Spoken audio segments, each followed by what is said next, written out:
Assalamualaikum warahmatullahi wabarakatuh. Di sini saya dan Zakia akan mempresentasikan tentang peran wahyu dan akal dalam teologi Islam. Sebelum kita masuk pada peran wahyu dan akal dalam teologi Islam, ada baiknya kita mengerti dan mengetahui definisi tentang akal. Jadi, Al-Quran adalah wahyu Allah yang tertulis, yang di dalamnya terdapat berbagai macam pengetahuan. Pengetahuan yang diperoleh dari akal, dan di dalam Al-Quran sendiri, akal diberikan penghargaan yang tinggi. Tidak sedikit ayat-ayat yang menganjurkan dan mendorong manusia supaya banyak berpikir dan mempergunakan akalnya. Pengertian akal dapat dijumpai dalam penjelasan Ibnu Taimiyah.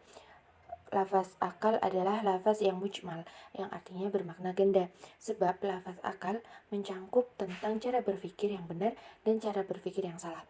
Adapun cara berpikir yang benar adalah cara berpikir yang mengikuti tuntunan yang telah diterapkan oleh syariat, sedangkan cara berpikir yang salah adalah sebaliknya.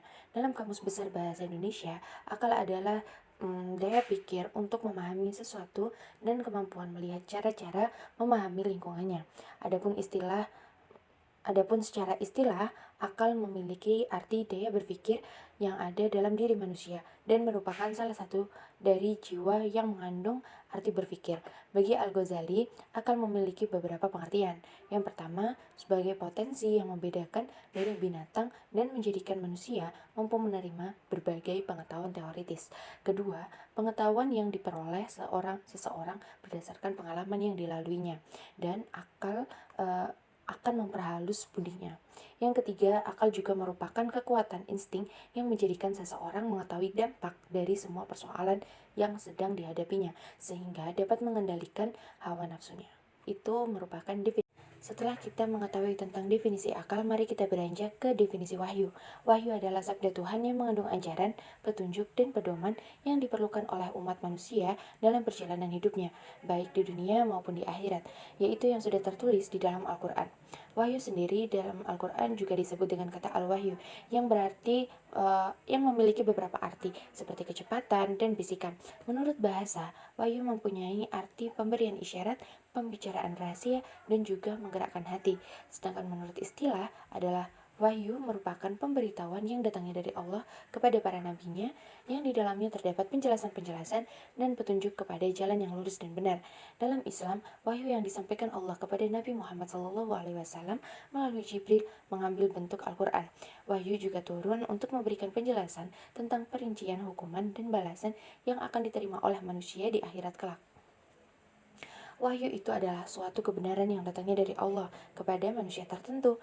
Wahyu itu juga terjadi karena adanya komunikasi secara langsung antara Tuhan dan manusia. Setiap gagasan yang di dalamnya ditemukan kebenaran ilahi adalah wahyu, karena wahyu memperkaya pengetahuan sebagai petunjuk bagi manusia. Allah sendiri sudah menggambarkannya di dalam Al-Quran surat Al-Ma'idah ayat 16, yaitu dengan kitab itulah Allah menunjuki orang-orang yang mengikuti keridoannya ke jalan keselamatan. Dengan kitab itu pula Allah mengeluarkan orang-orang itu dari gelap gulita kepada cahaya yang terang benderang dengan seizinnya dan menunjuki mereka ke jalan yang lurus. Selanjutnya, di slide selanjutnya kita masih membahas tentang definisi wahyu. Wahyu Allah diturunkan kepada utusannya, khususnya kepada Nabi Muhammad SAW, pada garis besarnya berisi akidah, prinsip-prinsip keimanan yang perlu diyakini oleh setiap mukmin, hukum-hukum syariat yang mengatur hubungan manusia dengan Allah, hubungan manusia dengan manusia, hubungan manusia dengan alamnya, dan juga akhlak, tuntunan budi pekerti luhur, ilmu pengetahuan, sejarah umat-umat terdahulu sebagai pembelajaran informasi hal-hal yang akan terjadi pada masa mendatang. Wahyu dan akal tidak mungkin bertentangan, karena wahyu menempati posisi yang sangat mulia dan akal pun juga begitu. Wahyu berlaku untuk seluruh manusia dan akal pun juga begitu. Perbedaan keduanya yaitu wahyu diturunkan Allah kepada manusia melalui perantara nabi ataupun rasul, sedangkan akal itu tidak. Wahyu menembus batas ruang dan waktu, sedangkan akal juga tidak. Di slide ini kita akan membahas tentang akal dan wahyu dalam teologi Islam. Jadi, teologi sebagai ilmu yang membahas soal ketuhanan dan kewajiban-kewajiban manusia terhadap Tuhan, memakai akal dan wahyu dalam memperoleh pengetahuan tentang kedua hal tersebut. Akal sebagai daya berpikir yang ada dalam diri manusia, berusaha keras untuk sampai diri ini kepada Tuhan. dan wahyu sebagai pengkabaran dari alam metafisika yang turun kepada manusia dengan keterangan-keterangan tentang Tuhan dan kewajiban-kewajiban manusia terhadap Tuhan. Banyak dalam buku-buku klasik tentang ilmu kalam yang membahas tentang persoalan akal dan wahyu. Keduanya terkait dengan dua masalah pokok yang masing-masing bercabang dua. Masalah pertama ialah soal mengetahui Tuhan, dan masalah kedua ialah soal baik dan jahat. Masalah pertama bercabang menjadi mengetahui Tuhan dan kewajiban mengetahui Tuhan, yang dalam istilah Arab kita sebut dengan husnul ma'rifah dan wujud ma'rifah Allah. Husnul ma'rifah Allah dan wujud ma'rifah Allah. Kemudian cabang dari masalah kedua ialah mengetahui baik dan jahat, dan kewajiban mengerjakan perbuatan baik dan kewajiban menjauhi perbuatan jahat, atau ma'rifah ittinab al-hasan dan wa ijtinab al-qabih yang disebut dengan al-tahsin wa al-taqbih. Jadi berkaitan dengan persoalan akal dan wahyu ini, setidaknya ada 4 aliran teologi yang ikut bicara, yakni aliran Mu'tazilah, aliran Asy'ariyah, aliran Maturidiyah Samarkand, aliran Maturidiyah Bukhara, yang mana aliran Mu'tazilah ini lebih dominan pada akal. Jadi mengetahui Tuhan, kewajiban mengetahui Tuhan, mengetahui baik buruk, kewajiban mengetahui baik buruk itu juga terdapat pada akal. Sedangkan aliran Asy'ariyah itu hanya sebagian kecil memakai akal, yaitu hanya mengetahui Tuhan. Yang lainnya memakai wahyu atau Al-Quran. Kewajiban mengetahui Tuhan, mengetahui baik buruk, kewajiban mengetahui baik buruk itu dengan wahyu. Sedangkan pada aliran Maturidiyah Samarkand itu dominan pada akal, tapi tidak semuanya. Jadi mengetahui Tuhan, kewajiban mengetahui Tuhan, dan juga mengetahui baik buruk itu dengan akal, sedangkan kewajiban mengetahui baik buruk itu kita berpatokan pada wahyu. Sedangkan pada aliran Maturidiyah Bukhara itu 50-50 atau seimbang. Yang pertama, mengetahui Tuhan itu dengan akal, dan kewajiban mengetahui Tuhan itu dituntut dengan wahyu, dan juga mengetahui baik buruk itu dengan akal, dan kewajiban mengetahui baik buruk itu dengan wahyu. Begitu. Rinciannya nanti akan dibahas oleh teman saya, Zakia, di slide berikutnya. Berkaitan dengan persoalan akal dan wahyu ini, setidaknya ada 4 aliran teologi yang ikut berbicara, dan beberapa di antaranya telah dibahas pada pertemuan yang sebelumnya, yaitu Mu'tazilah, Asy'ariyah, Maturidiyah Samarkand, dan Maturidiyah Bukhara. Yang pertama, menurut aliran Mu'tazilah, seluruh pengetahuan dapat diperoleh melalui akal, termasuk pengetahuan adanya Tuhan dan kewajiban beribadah kepada Tuhan. Abu Huzail menegaskan bahwa meskipun wahyu tidak turun, maka manusia tetap wajib beribadah kepada Tuhan sesuai dengan pengetahuannya tentang Tuhan. Begitu juga dengan kebaikan dan keburukan juga dapat diketahui melalui akal. Jika dengan akal manusia dapat mengetahui baik dan buruk, maka dengan akal juga manusia harus tahu bahwa melakukan kebaikan adalah wajib dan menjauhi keburukan juga wajib. Menurut Al-Qadhi Abdul Al-Jabbar, seorang pemuka Mu'tazilah, akal dapat mengetahui kewajiban-kewajiban secara umum, tetapi tidak sanggup mengetahui perinciannya, baik mengenai hidup manusia di akhirat nanti, maupun mengenai hidup manusia di dunia sekarang. Wahyu datang untuk menjelaskan perincian dari garis-garis besar itu. Misalnya, akal dapat mengetahui kewajiban manusia pada Tuhan, tetapi tidak dapat mengetahui cara dan perinciannya. Wahyulah yang menjelaskan cara dan perincian kewajiban tersebut, yaitu dalam bentuk sholat 5 kali sehari, zakat sekali setahun, puasa, haji, dan yang lain-lain.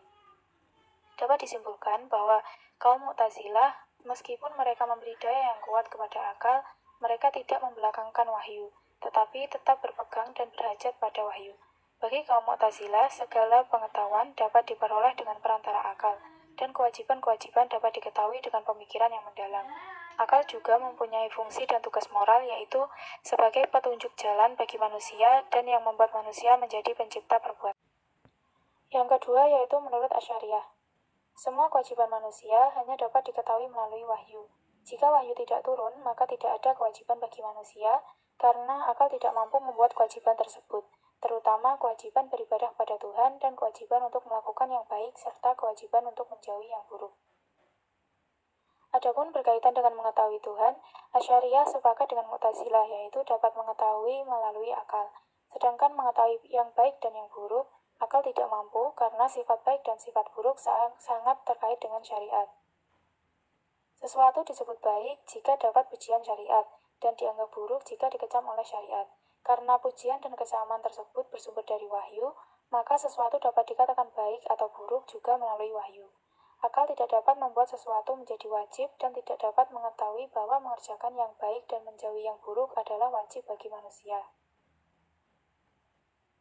Benar bahwa akal dapat mengetahui Tuhan, tetapi wahyulah yang mewajibkan orang untuk mengetahui Tuhan dan berterima kasih kepadanya. Menurut penjelasan Al-Asy'ari sendiri, semua kewajiban dapat diketahui hanya melalui wahyu. Selanjutnya, ia mengatakan bahwa akal dapat mengetahui adanya Tuhan, tetapi mengetahui tentang kewajiban terhadap Tuhan diperoleh hanya melalui wahyu.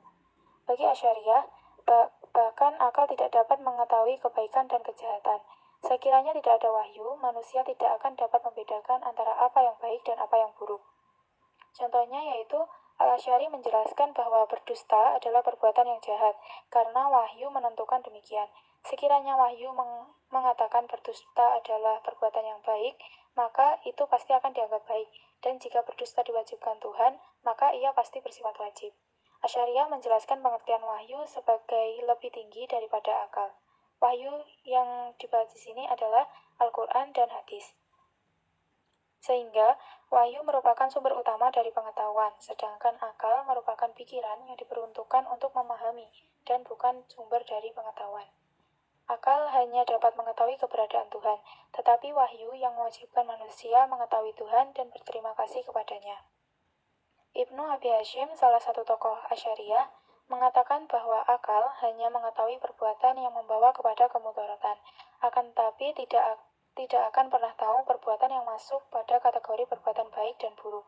Dengan demikian, hanya wahyu yang akan menentukan baik dan buruk dari suatu perbuatan. Yang ketiga yaitu Maturidiyah Samarkand. Menurutnya, akal mampu mengetahui tiga hal, yaitu mengetahui Tuhan, mengetahui kewajiban beribadah kepada Tuhan, dan mengetahui yang baik dan yang buruk. Bagi mereka, hanya satu hal yang tidak dapat diketahui oleh akal, yaitu kewajiban berbuat baik dan menjauhi perbuatan buruk. Artinya, dalam hal ini, wahyu hanya berfungsi sebagai konfirmasi terhadap pengetahuan akal. Sedangkan pengetahuan tentang kewajiban melakukan yang baik dan menjauhi yang buruk, akal tidak memiliki kemampuan untuk itu, sehingga yang berperan dalam hal ini adalah wahyu. Sehingga wahyu di sini hanya berperan sebagai konfirmasi terhadap pengetahuan yang dihasilkan oleh akal, dan sebagai informasi terhadap pengetahuan yang berkaitan dengan hubungan vertikal antara manusia dan Tuhan. Jadi ternyata seberapapun besarnya kemampuan akal, ternyata akal tidak mampu mengetahui bagaimana cara beribadah kepada Tuhan. Dalam hal itulah wahyu turun untuk memberikan petunjuk, karena jika tidak, maka dikhawatirkan akan tersesat. Yang keempat yaitu Maturidiyah Bukhara. Aliran ini ternyata lebih dekat kepada Asy'ariyah, di mana akal baginya hanya dapat mengetahui Tuhan. Oleh karena itu, tidak ada alasan bagi siapapun untuk tidak tahu tentang Tuhan karena hal itu memang kapasitas akal. Namun, sedikit berbeda dengan Asy'ariyah, baginya akal juga mampu mengetahui hal yang baik dan yang buruk. Karena baik dan buruk dapat dilihat dari sifat asli dari sesuatu itu. Adapun mengetahui kewajiban hanya dapat dilakukan melalui wahyu, karena sama seperti yang dikatakan Asy'ariyah, bahwa akal tidak mempunyai kapasitas dalam hal itu. Dalam agama, setiap kewajiban memiliki konsekuensi hukum di akhirat. Dalam hal ini yang berperan adalah wahyu. Bagi Bukhara, hanya pengetahuan-pengetahuanlah yang dapat diperoleh oleh akal, dan mengenai kewajiban-kewajiban wahyulah yang menentukannya. Jadi, yang dapat diketahui akal hanya dua dari keempat masalah di atas, yaitu adanya Tuhan dan kebaikan serta kejahatan. Bagi mereka, hanya wahyulah yang dapat menentukan wajibnya bagi manusia sebagai makhluk untuk berterima kasih kepada Sang Pencipta, dan hanya wahyulah yang dapat mewajibkan orang untuk berbuat baik dan mewajibkan menjauhi perbuatan yang buruk. Berikut adalah sumber dari presentasi kami kali ini. Sekian, terima kasih. Wassalamualaikum warahmatullahi wabarakatuh.